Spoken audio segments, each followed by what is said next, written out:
status and their status symbol. I don't have a lengthy statement full of flowery language and hyperbole that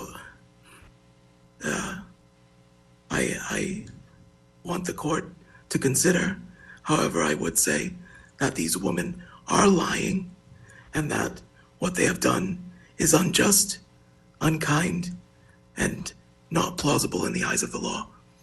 So when I do say, which I do say now, that I am not guilty and I plan to lodge an appeal in due course, it is with the utmost sincerity of who I know I am and who I strive to be, which is a kind person who has the capacity for sympathy and empathy beyond what can be described here. All I can say is that I know who I am, and I am not the person as aforementioned. Thank you, Your Honor. Thank you. Going to take about a 10-minute recess to review my notes and then issue sentence. Court's in recess.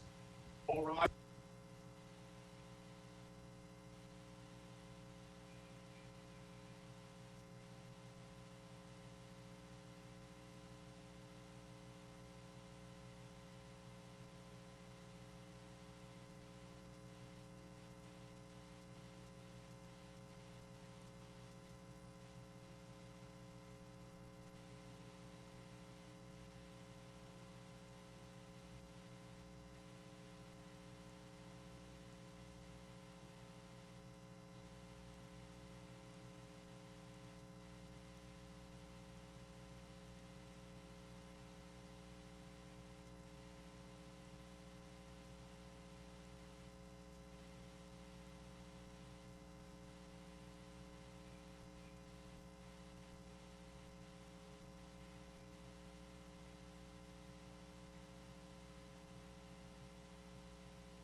Thank you very much. Please be seated.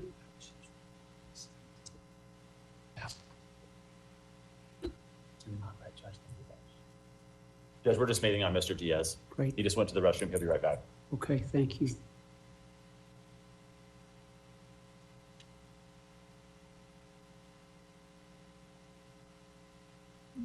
Is anyone else ready for sentencing? Yes. Okay, who do you have? I have Miss Christine James. Your Honor, she is on WebEx. She was given permission to appear virtually. Very good. I'll call the matter of State of Utah versus Christine James for sentencing.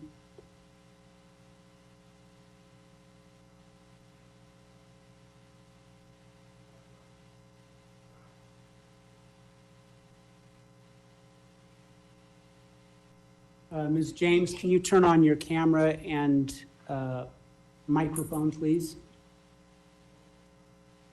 Can you hear me? I can. Can you hear me? Yes, I can. Very good. Did you receive a copy of the pre-sentence report? Yes, Your Honor, I did. Any corrections that should be made? Not at this time. You may speak to the recommendation. Thank you, Your Honor. We will be submitting on the recommendation. We feel that it is appropriate here.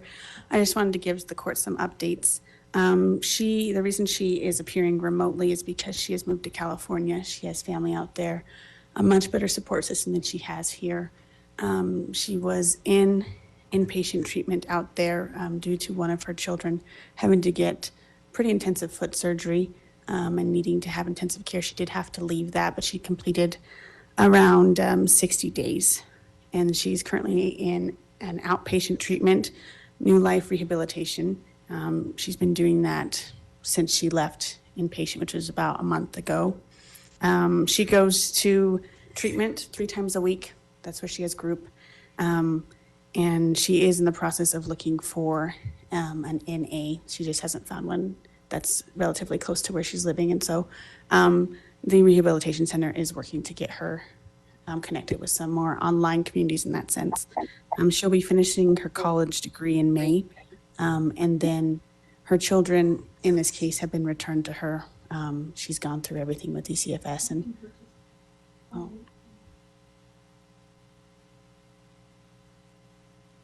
Ms. James, are you there?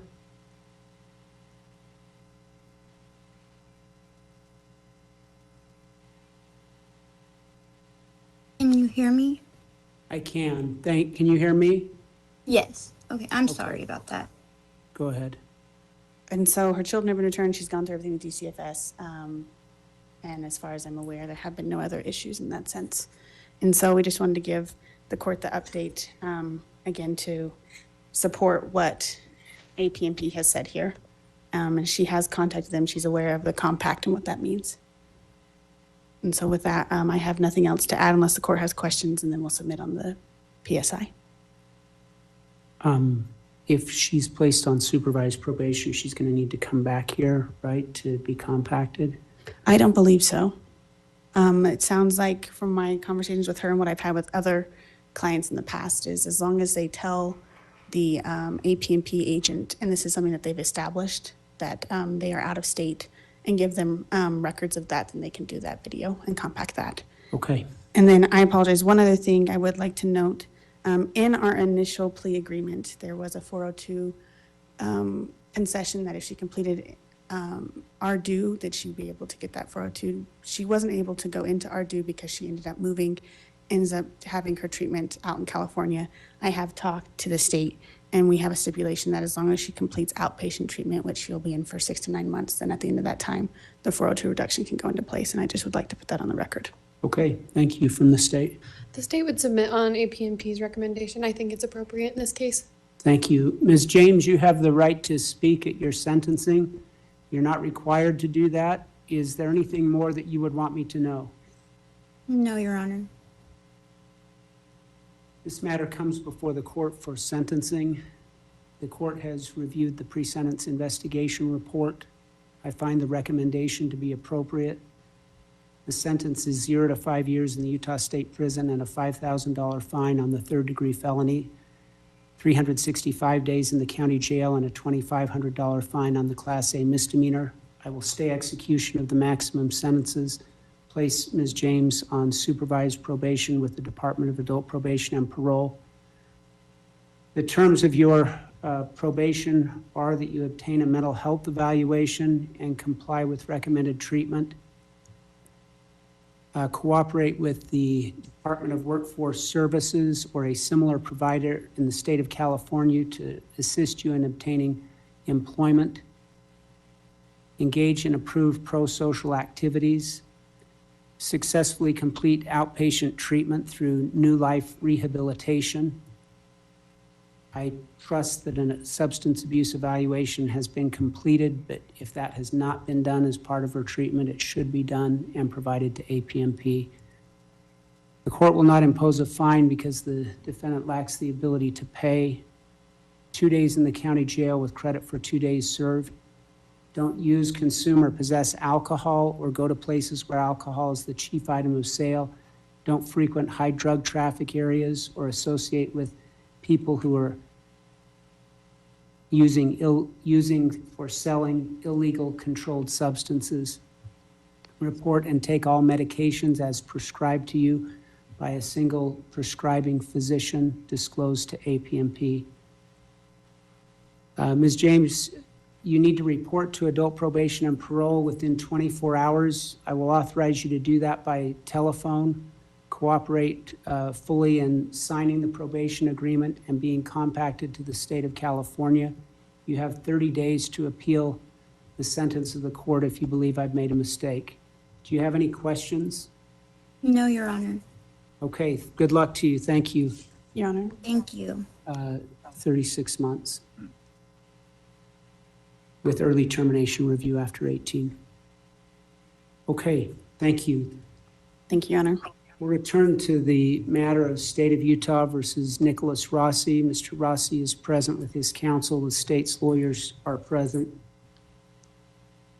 And is everyone else here that needs to be, Ms. Kelly? Yes. Very good.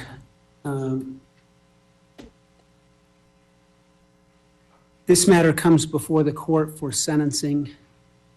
After jury trial, Mr. Rossi was convicted of 1 count of rape, a first-degree felony. That rape occurred in 2008. He is entitled to be sentenced under the statute that existed at that time, unless amendments have been made to the statute that would be favorable to him. It's stipulated by counsel that no such amendments have been made. In 2008, the sentence for rape was 5 to life in the Utah State Prison, now referred to as the Utah State Correctional Facility. The purpose of sentencing is not an act of public vengeance. Rather, it is to promote significant social goods, to ensure accountability for public offenses, to incapacitate dangerous offenders, to generally deter others from committing similar crimes, and finally to rehabilitate the offender. The court's role in imposing sentence is to consider both aggravating and mitigating circumstances, and the court is required today to determine whether this sentence should run consecutive to the sentence imposed in Salt Lake. In determining whether sentences should run concurrent or consecutive, the court considers the gravity and circumstances of the underlying offense, the number of victims, and the history, character, and rehabilitative needs of Mr. Rossi. By way of mitigating factors, the court has considered carefully the psychological evaluation and a letter of support that has come to the court. It's clear that Mr. Rossi was raised from the earliest age in a very abusive home, where he witnessed and was the victim of serious acts of domestic violence committed against him by his biological father and later by his stepfather. That abusive home ultimately resulted in him being placed in custody of the state, where he was bounced from foster home to foster home, where he experienced additional abuse. He scores 9 out of 10 on the Adverse Childhood Experiences Survey. It's clear that early adverse childhood experiences can impact a person's future, including their ability to form healthy relationships, avoid substance abuse, and even avoid involvement in the criminal justice system. By way of aggravating factors, Mr. Rossi scores in the high-risk category on the LS-RNR and high risk on the SOTIPs. He's a moderate high risk on the VASER. By way of the facts of this case, Mr. Rossi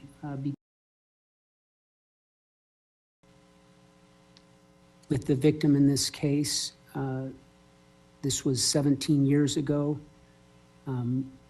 It was in very short order, the relationship became intimate, also manipulative. Mr. Rossi stole money from the victim in the case, and under the guise of settling that dispute, invited her to his apartment. And in the course of that, the rape was committed. This was done during the course of the rape. The defendant disregarded both verbal and physical resistance of the victim. She was crying at the time. He pushed her down and forced himself upon her. Mr. Rossi accepts absolutely no responsibility for that conduct. After knowing that the case in Utah had been filed, Mr. Rossi lied to the courts in the United Kingdom to avoid extradition. He mounted a significant public media campaign in which he insisted that he was not Nicholas Rossi, but rather a Scottish orphan who had never been to the United States.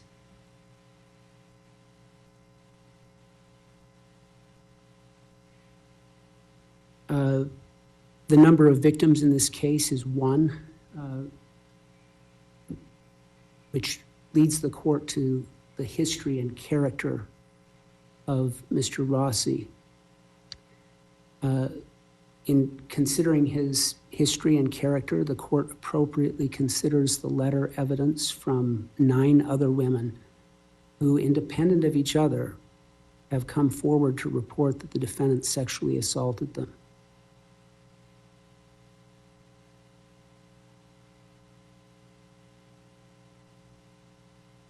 His character is such that he is a serial sex offender whose future dangerousness to others is clear, absent the imposition of punishment, incapacitation, and treatment in a controlled setting. By way of rehabilitative needs, Mr. Rossi's childhood trauma is deep-seated. As I indicated, he scores 9 out of 10 on the Adverse Childhood Experiences Survey. Importantly, that life experience manifested itself in inappropriate, this is quoting from the psychological evaluation, inappropriate, excessive, promiscuous attempts to get intimate contact with others, as well as a lack of empathy and difficulty tolerating the distress of others, all of which was manifested in this case in not just merely an attempt to get inappropriate, intimate contact with the victim, but a non-consensual sex act by force.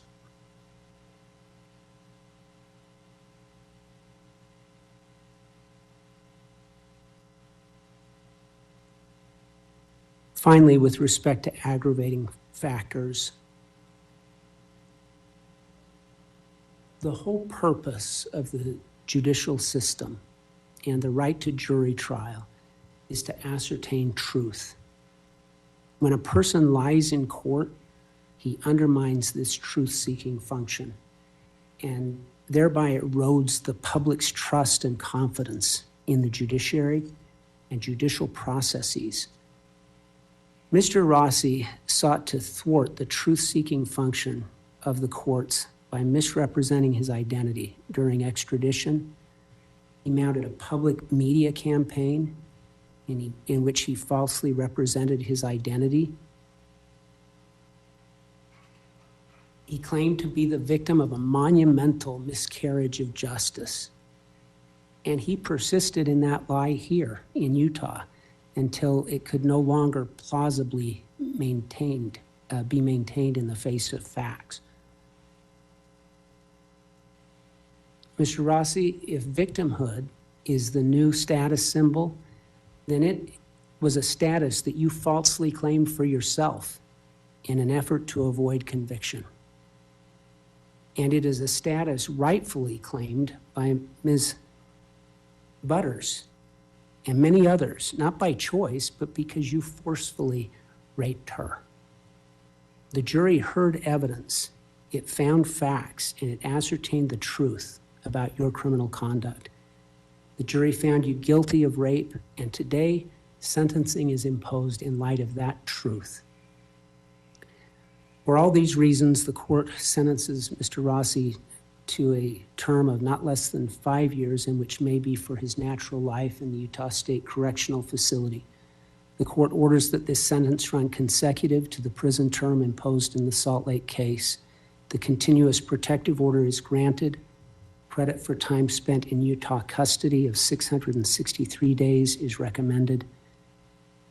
And I would like the state to prepare an order and judgment of conviction in this case, which reflects corrections to the pre-sentence investigation report. Mr. Diaz, I'll lift that off your shoulders. Let's have the state do that. With respect to those corrections, the state has come forward with evidence of the federal warrant. That correction is denied. With respect to the jail conduct, that correction is denied. The state's come forward with evidence that Mr. Rossi, despite his claims, committed numerous jail violations with respect to the entry of a pen that did not belong to him. Mr. Rossi, you have 30 days to appeal the sentence if you believe I've made a mistake. You may speak to your counsel about how to do that. Any questions? Judge, there is the issue of restitution, and the state is not seeking restitution in this case.